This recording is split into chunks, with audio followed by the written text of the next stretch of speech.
हमारे चैनल से जुड़े रहने के लिए YouTube पर इस चैनल को सब्सक्राइब करें। अल्हम्दुलिल्लाहि व कफ़ा वस्सलातु वस्सलामु अला सय्यिदिना मुहम्मदिनिल मुस्तफ़ा व अला आलिहि व अस्हाबिहि उलिस सिद्क़ि वस्सफ़ा।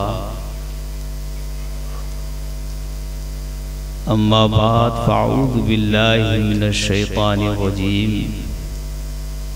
बिस्मिल्लाहिर रहमानिर रहीम। व अक़ीमिस सलात लिज़िक्री। सदक़ल्लाहुल अलीयुल अज़ीम व सदक़ रसूलुहुन नबियुल अमीनुल करीम। अल्लाहुम्मा सल्लि अला सय्यिदिना व मौलाना मुहम्मदिन मादनिल जूदि वल करम व आलिहि व सहबिहि व बारिक व सल्लिम। आप तमामी हज़रात भी नारे तकबीर, नारे रिसालत, मसलके आला हजरत हुजूर नसीरे मिल्लत। बस करो, कहाँ से रखे हुए थे? उठा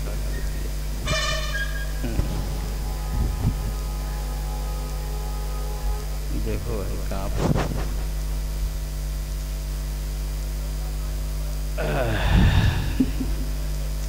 आप तमामी हजरात भी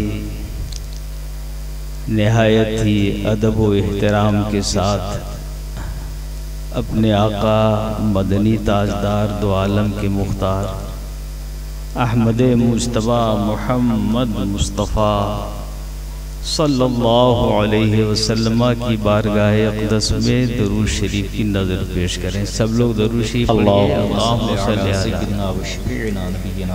सय्यदना व मौलाना मुहम्मद मादिल जूद वल करम व आलिहि व सहबिहि व बारिक व सल्लम।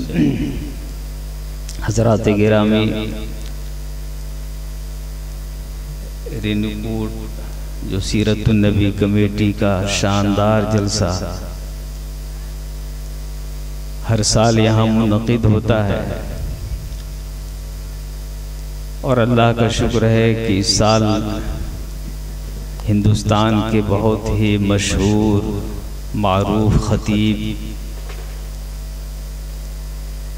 खतीबुल हिंद हज़रत मौलाना अबुल हक्कानी साहब को आप हज़रात ने मदऊ किया था। माशाअल्लाह 2 घंटे तक उनकी तकरीर बहुत शानदार हुई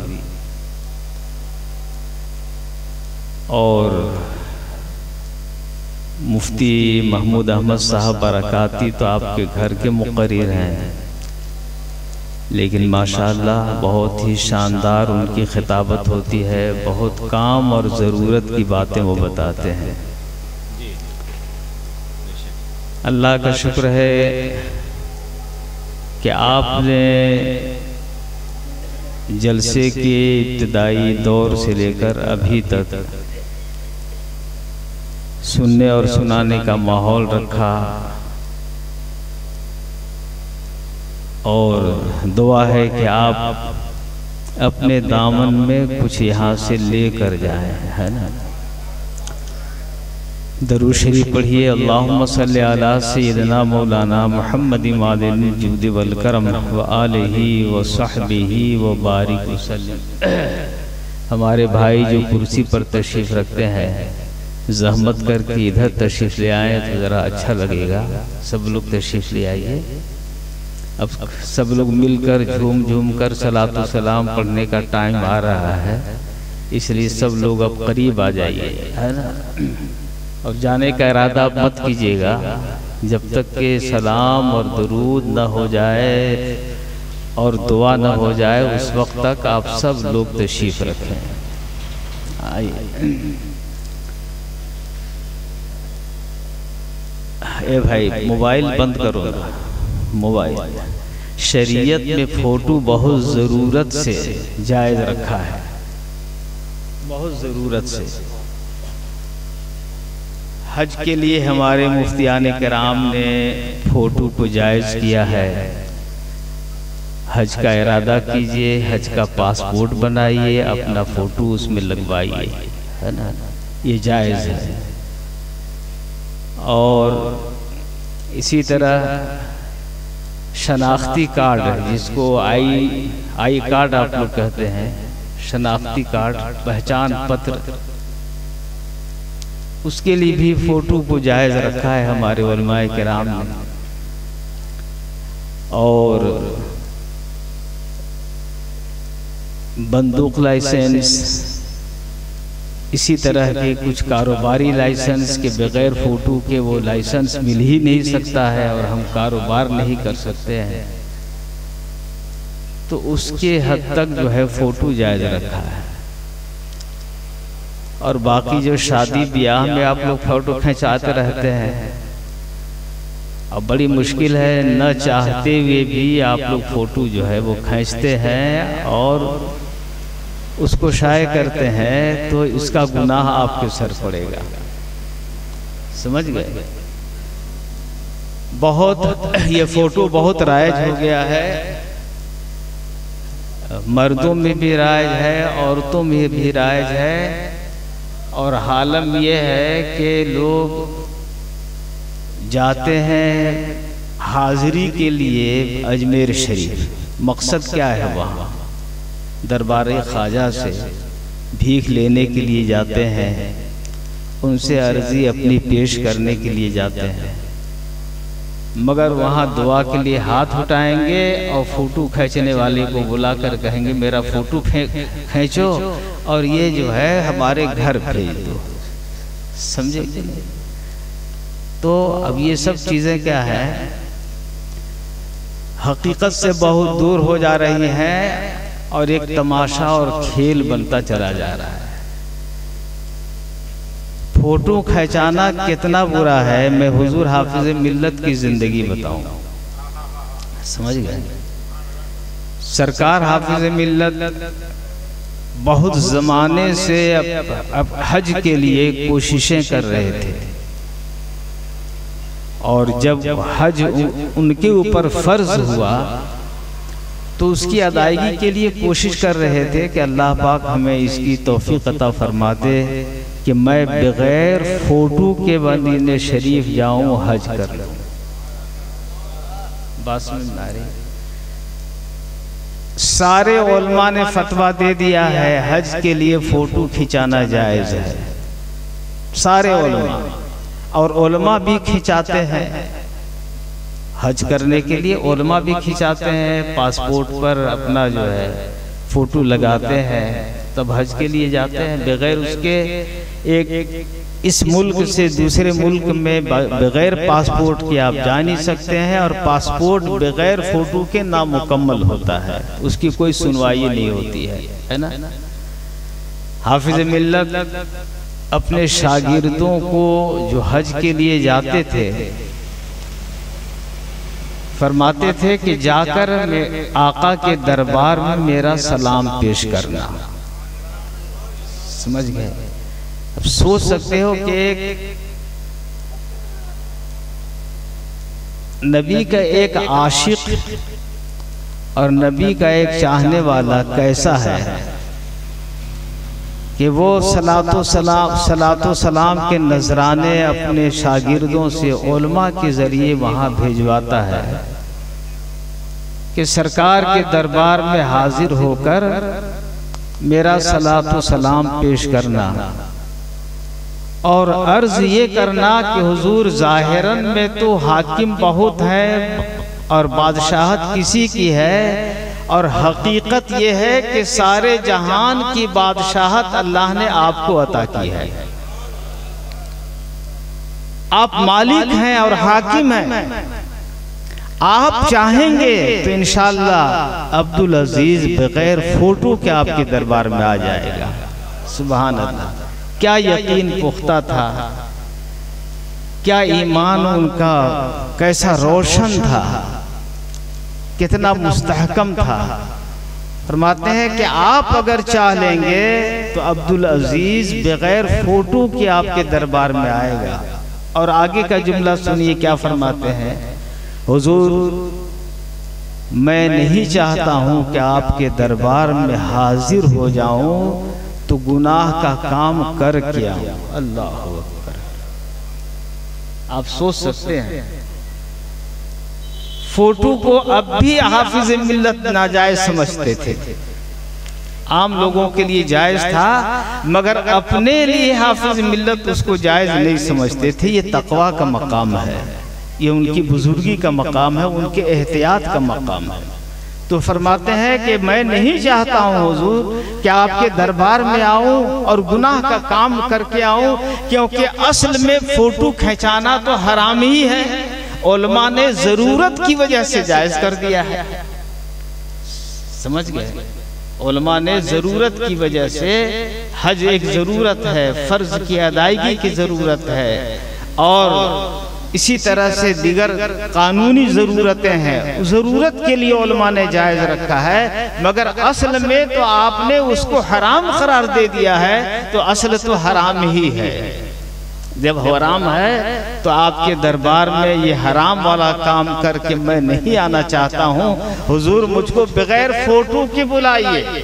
सुभान अल्लाह। तो उस हाफिज मिल्लत की ये आशिकाना आवाज़ और नबी करीम सल्लल्लाहु अलैहि वसल्लम से ये फरियाद कराना कबूल हुआ सन 67 में। और हाफिज मिल्लत चाहते थे कि मैं बगैर फोटो के जाऊं, तो हुकूमत सऊदी ने भी उनको बिला फोटो के अपने सरहद में, अपने मुल्क में आने की इजाज़त दे दी। और जब उसने इजाज़त दे दी तो उस वक्त इंडिया में गालिबन ये इंदिरा गांधी का ज़माना था, उसने भी उसकी इजाज़त दे दी और फोटो के बगैर हाफिज मिल्लत तशरीफ़ ले गए। और मैंने पासपोर्ट हजरत का देखा, फोटो की जगह में क्रॉस का निशान लगा हुआ था, फोटो नहीं था। बात समझ में आ रही है मेरे भाइयों? तो बुजुर्गों ने तो इतनी एहतियात की है कि फोटो तो हज के लिए भी अपने लिए जायज़ नहीं समझते हैं, और हम लोग तो गैर ज़रूरी काम के लिए जहाँ चाहते हैं वहाँ फोटो, वहाँ जा फोटो।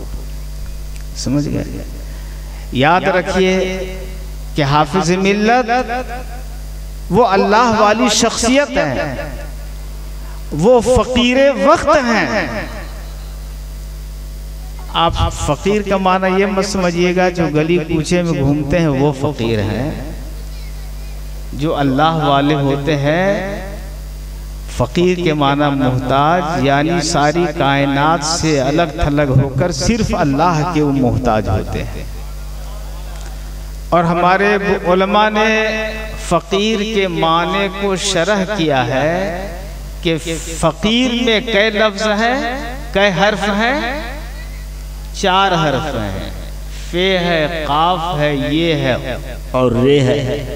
4 हर्फ है ना। उर्दू पढ़ने वाले इसको जान रहे होंगे, अब हिंदी वाले बेचारे नहीं समझ पाएंगे। फकीर में कै हर्फ है? 4 हर्फ है। फे, काफ, ये, रे। फकीर में कहते हैं कि फे से इशारा है, किस बात की तरफ इशारा है? कि जिसको फकीर कहा जा रहा है वो शख्स खुदा की राह में जिक्र में ऐसा मशगूल रहता है कि उसको खाने की भी हाजत नहीं होती है, ज़रूरत महसूस होती है। वो फाकों पर फाका और भूख पर भूख वो रखता चला जाता है। जो खुदा के याद में इतना गर्क रहता है कि वो क्या होता है? फाका कश होता है। आजकल फाका कशी नहीं है। मैं समझता हूँ कि बहुत से लोग तो 3 वक्त खाना खाते हैं, बहुत से वक्त 4 लोग खाना खाते हैं। फाका करने का तो मसला ही नहीं है। सब लोग आसूदा हाल हैं, समझ गए? खाने पीने में उनको अच्छा से अच्छा खाना चाहिए, अच्छी से अच्छी ग़िज़ा चाहिए, और 1 टाइम नहीं, 2 टाइम नहीं, कई टाइम खाते हैं वो। मगर जो अल्लाह वाले होते हैं वो फाका कश होते हैं।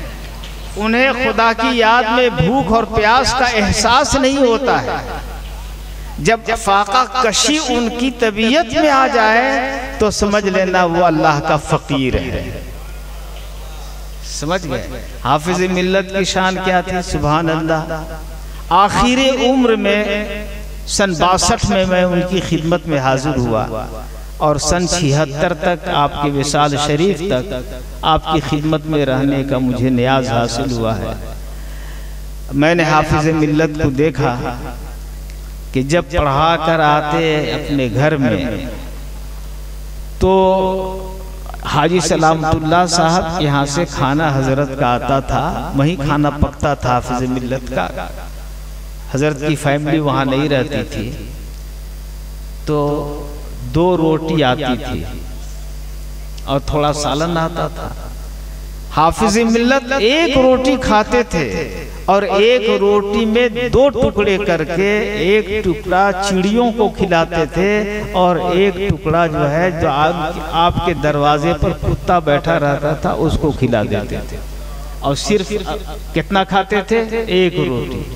1 रोटी खा के आप लोग जिंदा रह सकते हैं? नहीं रह सकते हैं। हाफिज मिल्लत ऐसे साबिर और शाकिर शख्सियत थे कि वो ऐसा नहीं कि भर शिकम खाए, वो कभी भर शिकम हाफिज मिल्लत ने खाया ही नहीं। जुमे के दिन अक्सर एक आलिम, बहुत ही जाहिद आलिम थे, आप इबादत गुजार आलिम थे, बलिया से आते थे हाफिज मिल्लत से मिलने के लिए। तो जब हाफिज मिल्लत का खाना आता दोपहर में तो उस दिन जुमे के दिन वो सारा खाना अपने मेहमान को, उस आलिम को खिला देते थे और खुद फाका कर लेते थे। खाने की कोई जरूरत नहीं है, मेहमान को खिला दिया, जैसे खुद आसूदा हो गए। समझ गए? तो हाफिज मिल्लत सुन्नत के ऐसे पाबंद थे। हमारे एक वाकया बयान करने लगे कि मेरे पास सिर्फ 1 रोटी उस रोज थी खाना खाने के लिए। मैं जब खाने बैठा तो दरवाजे से एक फकीर ने आवाज दे दिया, खुदा की राह में कुछ दो। तो मैंने किताबों में पढ़ा था कि नीम नाने गर खुरद मर्दे खुदा, आधी रोटी अगर अल्लाह वाला खाए और बजले दुर्वेशा कुदत नीमे दिगर, और आधी रोटी जो है फकीर के ऊपर सदका कर दे तो ये अल्लाह को बड़ा पसंद है। तो उन्होंने रोटी के टुकड़े किए, वो आधी रोटी उस फकीर को दे दिया जो दरवाजे पे सदा दे रहा था, और आधी रोटी खाकर खुद ही उन्होंने सब्र कर लिया। तो ये फकीराना शान है। फकीर ये नहीं है कि मोहताज है खाने पीने का, फकीर वो है कि खाने पीने की चीजें हैं मगर वो अपने आशाइश के लिए नहीं खाता है, बस याद इलाही के लिए, जिंदा रहने के लिए वो खाना खाता है, वो फकीर हुआ करता है। समझ गए? और काफ है उसमें, फे के बाद क्या लफ्ज है? काफ। काफ का माना क्या है? कनाअत करना, सब्र करना, जो मिल जाए उस पर सब्र करना। हाफिज मिल्लत जब फारिग हुए तो इतने जबरदस्त आलिम थे कि आगरा की इमामत आपकी खिदमत में पेश की गई और 200 रुपया उस जमाने में, आज से 100 साल से भी ऊपर है, उस जमाने में 200 रुपया आपकी तनख्वाह देने का वादा किया। हाफिज मिल्लत ने कहा कि मैं मुलाजमत नहीं करता हूँ और न करने का मेरा इरादा है। मैंने दीन पढ़ लिया, अल्लाह और उसके रसूल का कलाम है, मुझे सीखना था दीन ताकि मैं उसकी तबलीग कर सकूं। मैं मुलाजमत नहीं करूंगा। कितने रुपए की मुलाजमत छोड़ दी उन्होंने? 200 रुपए की। और मुबारकपुर में जब हुजूर सदुर शरिया जो उनके उस्ताद थे उन्होंने भेजना चाहा तो कितने रुपए में?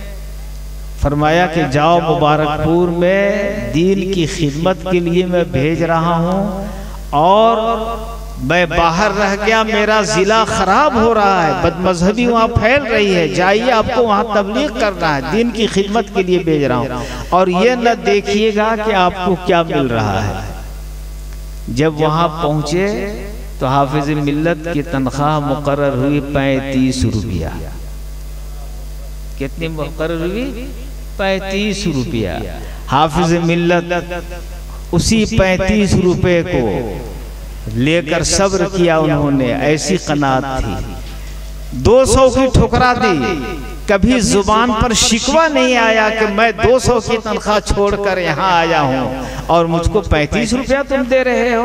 हाफिज मिल्लत ने जो मिला उस्ताद ने कह दिया था देखिएगा नहीं आपको क्या मिलता है, और पूरी उम्र गुजर गई और हाफिज मिल्लत ने अपनी तनख्वाह के लिए कभी कोई दरखास्त नहीं दी कि मेरी तनख्वाह बढ़ाई जाए। हाफिज मिल्लत वो शख्सियत है। और सुभान अल्लाह, लाखों नहीं करोड़ों रुपए मदरसे के लिए उन्होंने जमा किए, मदरसे की तामीर की, उसकी प्रॉपर्टी खरीदी। आज जामिया अशरफिया 50 एकड़ से जायद जमीन पर आबाद है, उसकी बिल्डिंगें 1-1 करोड़ की कई बिल्डिंगें मौजूद हैं इस जमाने में। और हाफिज मिल्लत उसी खपड़ेल वाले मकान में रहते थे, टूटी हुई चटाई पर बैठते थे, फटे हुए कंबल पर आराम करते थे। हाफिज मिल्लत उसको कनात कहते हैं। हाफिज मिल्लत सरापा करात का नमूना थे और बुजुर्गों के वो सलफ़े सालेहीन की यादगार थे हुज़ूर हाफिज मिल्लत। और तीसरा हर्फ क्या है? ये फकीर में तीसरा हर्फ क्या है? ये से क्या मुराद है? यादे इलाही में हर वक्त गर्क रहने वाला, डूबा रहे अल्लाह की याद में। मैंने हाफिज मिल्लत को सुबह भी देखा, शाम भी देखा, अचानक पहुंचकर भी देखा घर के अंदर। तो हाफिज मिल्लत का मामूल था कि जब मदरसे के लिए घर से चलते तो कुरान शरीफ पढ़ना शुरू करते। मदरसे में जब दरसगाह में पहुंचते तो वहां पढ़ाते, फिर वहां से खाली हुए, अगर घंटी खाली हो गई तो कुरान शरीफ या दरूद शरीफ ये पढ़ते रहते। फिर वापस होते अपने घर पे तो वहां भी कुरान शरीफ रास्ते भर पढ़ते आते। घर के अंदर जब तक बेदार रहते, खामोश नहीं रहते थे, या दरूद शरीफ पढ़ते या जो है वो कुरान शरीफ पढ़ते रहते थे। अपना कुछ काम करते रहते, जब भी पढ़ते ही रहते थे। मुबारकपुर से गया आते, कुरान शरीफ शुरू करते, गया पहुंचते पहुंचते एक खत्म कुरान शरीफ कर लेते थे। समझ गए? तो अल्लाह की याद में ऐसे गर्क रहते थे हाफिज मिल्लत, मुस्तकिल हर वक्त खुदा की याद में अल्लाह वाले थे हाफिज मिल्लत। और सुभान अल्लाह। और आखिरी हर्फ क्या है? रियाजत। रियाजत माने मेहनत और मशक्कत करना। हाफिज मिल्लत बुखार हो कि सेहतमंद हो, जामिया अशरफिया के लिए जो दीन का इदारा है, दीन की खिदमत के लिए इतनी मेहनत करते थे कि बुखार में भी वो चलते थे, चंदा करते थे, इदारा बनवाते थे। हद ये है कि हमारी जमात में अखबार नहीं था। कानपुर के एक साहब ने इस्तिकामत अखबार का नमूना लेकर वो आए हाफिज मिल्लत की खिदमत में, कहा कि हमारी जमात में कोई अखबार नहीं है, मैं चाहता हूँ कि अपनी जमात को एक अखबार रोजनामचा निकालूं। तो हाफिज मिल्लत ने उसके लिए मदद कराना शुरू किया। और मई का ज़माना था, पढ़ाकर खाली होते, धूप में 11-12 बजे जाते और लोगों से मुलाकात करा के लाइफ मेंबर बनवाते थे इस्तिकामत का, और उसके लिए चंदा कराते थे। ये रियाजत है कि नहीं है? वो अपने लिए नहीं था, वो दीन के लिए था, जमात के लिए था। जमात में कोई अखबार नहीं है, जमात में एक अखबार चाहिए। अहले सुन्नत के लिए कोई एक कायद होना चाहिए। समझ गए? तो हाफिज मिल्लत उसके लिए इतनी मेहनत करते थे। तो हाफिज मिल्लत के अंदर अल्लाह की राह में फाका कशी भी थी, कनाअत वाले भी थे, याद खुदा में गर्क रहने वाले भी थे, और रियाजत सरापा हाफिज मिल्लत थे।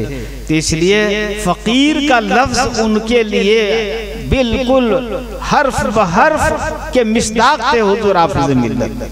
समझ गए? ऐसे बुजुर्गों की याद और उनका तज़किरा होता है तो हमको भी सीखना चाहिए, हमको भी सीखना चाहिए। तन आसानी सबको आती है, पैसा आ गया तो अच्छा घर चाहिए, अच्छा बिस्तर चाहिए, अच्छा खाना चाहिए, सब चाहते हैं। मगर हाफिज मिल्लत अपने पढ़ाने के ज़माने में भी मैंने देखा आप एक फटी हुई दरी पर आराम करते थे और तकिया भी उनका कोई ज़्यादा दबीज नहीं था, बल्कि वो कपास की रुई वाला जो तकिया होता है खूब ज़्यादा सख्त, वो तकिया था, नरम तकिया भी नहीं इस्तेमाल फरमाते थे। मेरे भाइयों, ये बुजुर्गों की जिंदगी होती है और ये मुसलमानों की जिंदगी होती है, ये ईमान वालों की जिंदगी होती है कि वो खुदा की राह में खर्च करते हैं और अपने ऊपर कम से कम खर्च करते हैं, खुदा के लिए खर्च करने वाले होते हैं। तो अल्लाह पाक हमें और आपको ऐसे बुजुर्गों के नक्श कदम पर चलने की तौफीक अता फरमाए। और बुजुर्गों के हालात इसीलिए बयान किए जाते हैं कि आदमी के ईमान ताज़ा हो जाते हैं उनके बयानात से, उनकी बातों के सुनने से। तो हम लोग भी थोड़ा थोड़ा अमल करने की कोशिश करें। परवरदिगार आलम आज की इस जलसे को कबूल फरमाए। हमारे उलमाए किराम ने जो हमको नसीहतें की हैं, जो बातें बताई हैं, उस पर अल्लाह पाक हम सब लोगों को अमल की तौफीक अता फरमाए। हमारे अरकान माशाअल्लाह काबिल मुबारकबाद हैं कि उन्होंने जो सोचा था हमारा जलसा बहुत कामयाब होगा, तो अल्लाह का शुक्र है कि बहुत कामयाब जलसा हुआ।